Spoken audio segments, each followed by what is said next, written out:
Yo guys, and welcome to another video. And I'm back with another Misfits reaction. And today it's Misfits 15. Let's not waste time. Let's straight go in.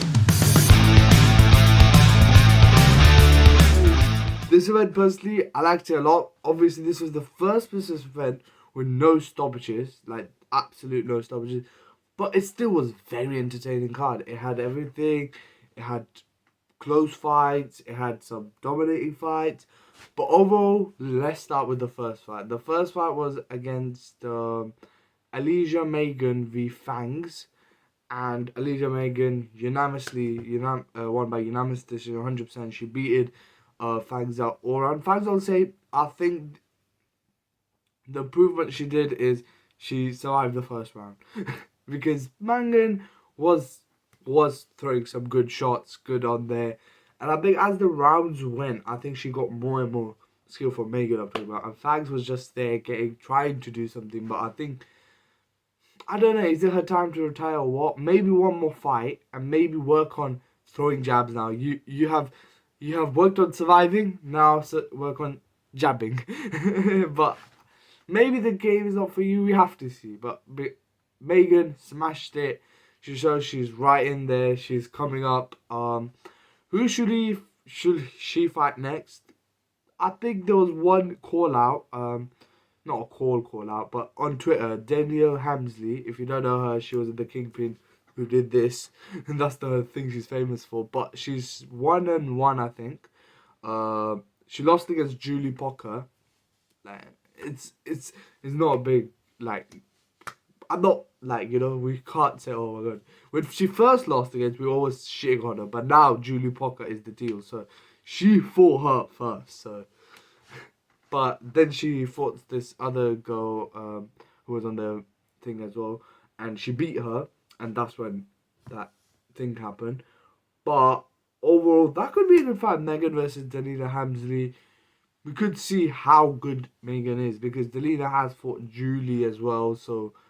And she's also won. She has experience. She's had 2 fights. And that could be a good fight to see where Megan actually is at and how well she does. Yeah. Next up, we had Alina Vampira v Loza, which rightfully was turned into a draw. And this was a split decision draw. And 100%, it was a tough fight. Like, it was a close fight. Vampira had a few good shots, and Loza was hitting with good jabs and what you say up to the body, to the face, whatever you call it, hook to the face. I think the thing is, the fight ended at 4 something, and I slept at 5, and right now it's been 10, so my brain is a bit just going all over the place. So sorry if I'm not using the right terms right now. She used a few good punches to the face, to the round. I remember this was a close, proper fight. And Loza, this was her debut, but she showed that she was right in there. And she took the draw. And I think I want to see the rematch. And let's see who does better. Loza just needs to work a bit more on the fundamentals. There were at moments where she was just not getting in with the just a bit more, and I think she could have beaten Alan Vampira. And yeah, Vampira just needs to, I think she was just trying to adjust because she did not think Loza would come like that. So yeah. Next up we have, this is the kickoff done. A good start, a decent start. Then we had Killer B Silva Fernandez. Silva Fernandez came with the heat, hit a few good punches in the round 1, but Killer B managed that, and in the other round she did it, and she I think won by unanimous decision as well, something like that. Yeah, I think something like that she won by. And yeah, deserved. Killer B did smash it. She won fair and square, and yeah, she looked good. She had the fundamentals. She was very skillful. Obviously, they were saying she might fight the winner of Elbrook for Page Men's. This is what I was hearing, but I'm not 100% sure if it was rumors or what. But obviously that fight turned out to be a massive draw. Why am I being disappointed? But a very good draw. But we're going to talk about that in later videos. We have other fights to cover as well. So Killer B won. congrats. Where she goes from there, we'll see. She could fight some of the influencers because she was good, but I can't lie, women influencers are, I think the talent is going higher. Like, I won't lie. It's basically like the men's as well. I think at the start when Misfits started, it was just a scrappy women's fight. Now as time's going, we are seeing more skill, and I think the most skillful women's fight was the main event. I think the rest three women's fight were decent, I would say, because I think there were new people coming in. I think the Megan fight was very good. I loved it. The Loza fight was alright. It was close, but it was a bit craggy. The Killer Bee fight was good. She showed fundamentals, but she was MMA, and the other girl was a pro boxer. So yeah, maybe expected a little bit more, but as a pro boxer and that type of thing. But oh well, that was still a good fight, and the woman sector might be cooking up in all three weights. So we have to see where Killer Bee wants to fight next. She's on she's lightweight, so yeah. If Nikki Haru wants to now test up some MMA, maybe, who knows. But I think Nikki Haru needs to build her profile up because she only had one fight against what's her name, Alexia Grace, who fought Astrid. So I think Nikki Haru needs to fight 2-3 more influencers in her round. Maybe AJ Bunker wants to fight as well. So yeah, if she knocks out like Elle Brooke or something, what Elle Brooke did, but few more fights, build her name up, and then maybe go with the MMA. Next up we had Jeremy Park v Anthony Vargas. Yep.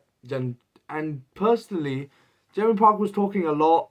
I thought, as I said, he might win. Vargas was not great, but in the tag team I'm talking about, not this fight.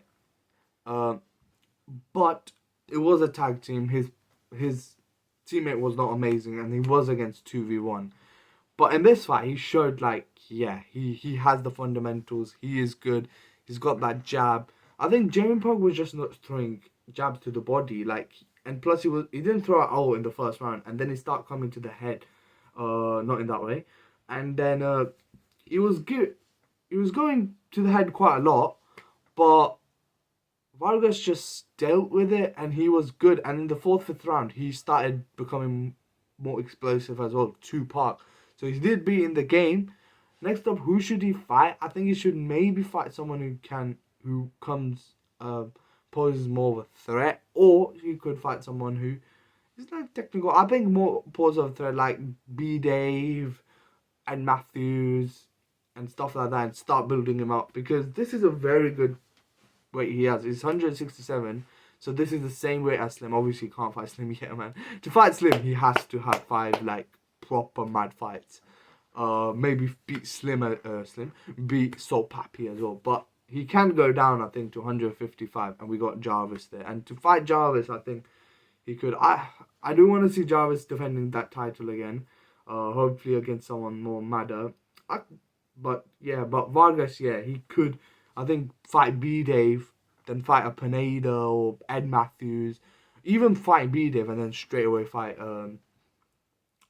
what's his name, Jarvis could be good, because if you beat B Dave, the guy who Jarvis did beat, could be good. So 1-2 fights for him, and then I think he could go for the welterweight belt. Then we had the fight which was resumed from the 13. We all thought Leo Craig would have won because of the last fight, but my man Yazzie Gang, he knows how to do the shit. He is the real deal. You know, he is the real deal. He smashed it. He showed class in that ring, and I think he won fair and square. It was a split decision. It was close, 100%. This was a very, very close fight, and I think Yeti Gang rightfully won. And it could have gone either way, personally speaking. Leo Craig could won, but I think Yeti did get it done. In my eyes, Yeti Gang did get it done. Like, he hit more punches and stuff. Leo Craig get with some. He tried a little bit with some stuff, but I think Yeti Gang did it enough to get the win over for his team and for himself. And I don't know, people are saying he will fight Argentina King, and he is going to get knocked out. No offense, he's going to get knocked out. Either knocked out or brutally brutally injured. Bro talks a lot, but he was shit. You cannot. The thing is, when people talk shit in it, at least like Yadi for example, he talks shit, but at least he's good. At least he's beating people like Little Cray Cray. At least he's not zoning out against a guy who came on 7 days' notice. Little Cray Cray is a tough fighter. We saw that in the first round he was beating Yudi, but Yudi had the endurance to come out back in the second round and actually win all the other rounds from there. And Little Cray Cray might took 1 or 2 rounds here, there. Like, I think some round it was more like a 3-2. But overall, Yadi won 110%, and I think I'm happy for him. Um, and yeah, let's see. I think Yadi v Joey Knight would have been a better one. But at this, because I do want to see Waleed versus if whatever happens. But I'd rather see Waleed fight Yadi or um Joey Knight in the final. Because that would be a great build up. Yadi has been calling Waleed. Joey has been having some beef with Waleed. Joey has been having beef with everyone, which I love it. Like, I think the next press conference is going to be nice. Joey v Yadi. No, Joey v no Yadi v Argentina, because Argentina speaks a little bit smack, but Yadi speaks a lot of smack, but he delivers. But then Joey speaks smacks as well. If someone spoke smacks to him, he will spoke smacks to him. But the thing is, people have been respectful. The last two opponents have been too respectful to him. But we've seen whenever someone gets on Joey's nerves, he can come in and do it. But let's not talk a lot about the interim fight, because we have other fights. But this was the light heavyweight quarterfinals' second fight. Yeah, second fight. Let's go on to the cruiserweight opening fight, which was a banger. Le'Veon Bell with Tristan Ham. I think Tristan Ham, I have to say, he has a heart of a warrior. The walkout was very good. I love the walkout. I think it was the best walkout of the night. But unfortunately, he tried his best, but he got, as he said himself, he lacked of endurance, whatever that thing is called. As I told you, my mind is gone right now. Endurance, whatever that thing is, gas or whatever. If you're in a gas tank, because he punched in the first round, he was coming in, but he just left. And Le'Veon Bell just showed class. He showed that he can box right. At the end, he was clinching a bit, but in the other all rounds, he was class. He throw the bombs, throw the punches, not the bombs. Tristan have thrown some bombs. Tried to, but he can't knock Le'Veon. There was one punch he did. It phased Le'Veon, but it did not do a lot of damage because he did not follow up with any other stuff. And I think that's the thing. Like, this is not Logan Paul where you can throw 1 or 2 punches and he goes down. This is Le'Veon Bell. He will not go down. I think a little bit more should have been done in the game plan to have it, and I think that's what it is. And then he was coming back, Tristan Ham, in the 4th round, but still, it was too late, and I think Le'Veon Bell had it under his belt. And yeah, and he progresses to the round. I think Levin said himself Tristan was a tough fighter, and I think there are other tough fighters. Like DTG is a very tough fighter, but I think he will fight like that as well. He will come in with the girls, with the bombs, try to get it in, and I think he is coming down weight, so that is a huge thingy. DK Money, we know he's been on a losing streak, so we don't know. Then we got Temper. He does have a glass chin. He has, like, all the other ones. They are a good choice of people, no offense, but I think it looks like Le'Veon Bell is the most favorite for this fight because he's awkward. He knows how to box it, even though he is. Don't get people. Please don't get him wrong. He's not a professional. If he looks like a professional, but he's not a professional. Like the way he fights, he fought in 2022, so he's fought the same time as Temper, but he fought like late. So he fought late 2022 for the first time. So it's been 2 years for him, but you could say 1.5 or something like that. 2 years, sorry, it has been 2 years. It's 2022. Nearly 2 years, yeah. It's been nearly 2 years he's been in the boxing, and he fought Uriah Hall in his second fight, which he did do well, but yeah, and he's been coming down and down. I think this was his lowest weight he was against Tristan Ham, and he's 3-1, and his only loss is against Uriah Hall, who is an MMA fighter, and I think he's very good at boxing as well. So fair enough. And I think he did put a tough competition on him. So this is who Le'Veon Bell is. Even though he's not a pro or anything, he is just an athlete from a football background. He's still very good. Like, he knows how to fight. And that's what I think is going to be trouble for the ones. But we never know.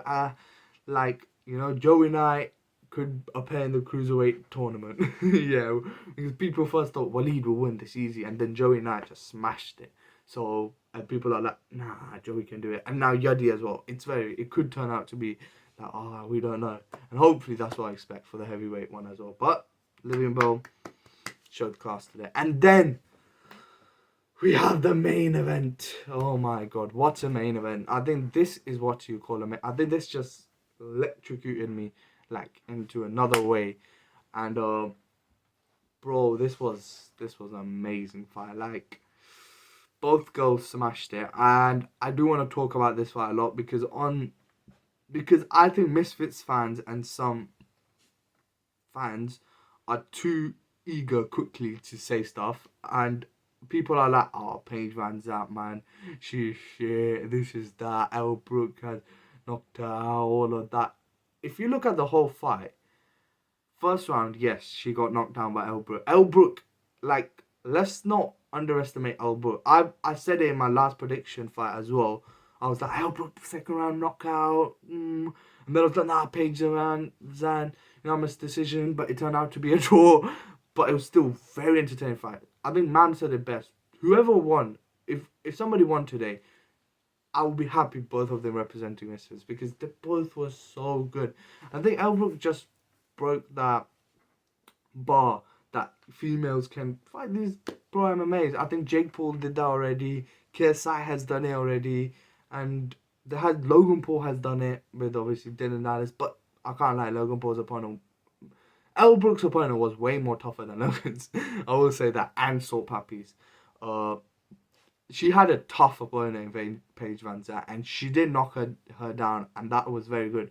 But let's remember, she came up. Like, Paige Van Zandt went down, and she came up, and she did not look phased.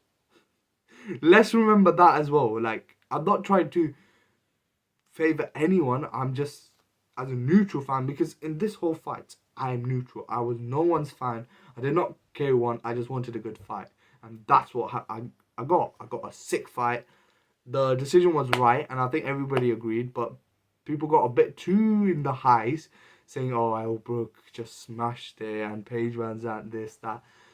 Remember, she was showing quite a lot of class as well. Paige Van Zandt, in the full round, she was showing very classes, and Elle Brooke just threw some good punches, like power. I think Paige had more volume, Elle Brooke had more power. But even that power was not phasing Paige. Paige was still coming in, and in the later rounds, Elle was phasing out. And I think that was the issue. And I think that's the same thing what happened against Julie Pocker. But Julie Pocker did deal with it very well. And I think in that fight, she got drained as well because she put on weight. This is her more natural weight, and we could see it like here, that this is her more natural weight. And she is very comfortable in this weight, and that's why she's doing well.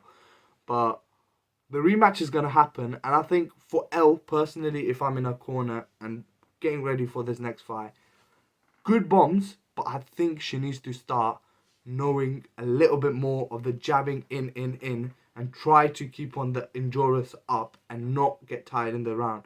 Because Paige Van Zandt now knows what to do in this round. She knows that this girl comes out with bombs. This girl is powerful. She's got power. I need to somehow take that away like she did in the later rounds. And that's what she's going to do. People who are celebrating like right now saying, oh, Elle Brooke will win the rematch. You need to remember Paige was throwing more punches, more landing, and with more volume. And she was doing well. And in the later rounds, Elle Brooke was getting tired. We saw that clear. And Paige was hitting the more shots in the end. Like, yes, Elle Brooke had some beautiful moments in the whole round. Like, round 1 and round 3 was her. And round 2, 4, 5, you could give it to Paige. And one round, you could be like, yeah, this round could go to Elle or Paige. And this is 100% draw. Both girls smash it. I'm not taking this away from Elle. But people who are trying to say that this fight was like an embarrassment to Paige. It was not. I think she maybe underestimated Elle, but Elle Brooks smashed it for sure. And that's why I want Elle to win. Next fight, I will be excited and I want to see who wins. And if Elle wins the next fight, fairs. But if Elle somehow is winning, watching this, bro, next time, know how to jab, get the endurance more up, and I think you can win the rematch against Paige Van Zandt, and maybe you can get it because you got the power, you got the thing. Paigey, if I'm telling her something, keep that chin a bit more covered because she did have the chin exposed at times a lot, and that's why she got hit with the bombs. But she's just showed that she can take it. we need to draw this. She can take it, and plus, yes, she is the MMA, UFS, BFCK. But recently, she has been going through downfall, and I think that's what Elbrook said. She's phasing out, but she got the draw. They both got the draw. They both were warriors. It was a very entertaining fight. And I think both smashed it. I think the best result is a draw. I don't think Paige did enough to win, and I don't think Elle did enough to win.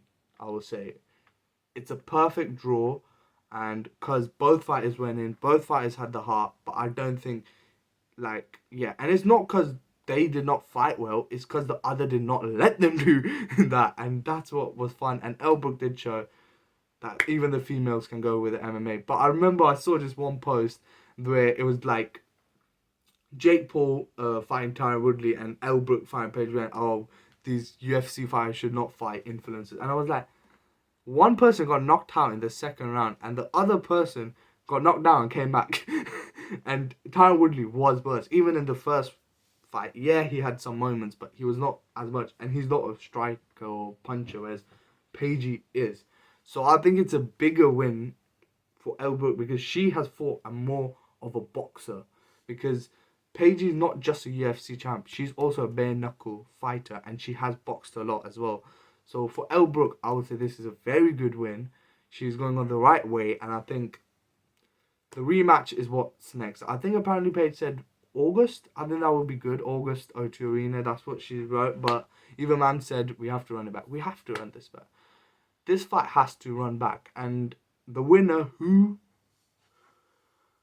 she fights, we don't know. But right now, Elbrook with Paige Van Zandt 2, we need that in a hurry. And hopefully that could be a co-main. It could be a main event again, or, listen, a co-main Deji v Wasabi 2. That would be a good co-main to Deji v Wasabi 2, that fight. I think there should be like a rematch event or something like Redemption, where you get all the fighters whose rematches done are still up. And maybe all those fighters who are going through a losing streak or are not doing well, like Tristan Ham just lost, and they want redemption. So, stuff like that. And overall, this was a very good event. The main event was amazing. And I enjoyed it a lot. And yeah, I'm excited for what's next. If I just quickly rank these 4 events that came. Let me just do, who cares? So, the January card, number 1. Then number 2, I would say the Sopapi one. I think this fight had very close fights, but I think that one just had the adrenaline and everything with there was just so mad, and the knockouts and everything. That's why I think that's number 2 for me. Number 3, but these 2 are very close. Number 1 is clear. These 2 are very close, and then obviously, let's not talk about it. Even Mams doesn't want to talk about it. And then, yeah, and that's it for a video. Thanks for watching. Peace.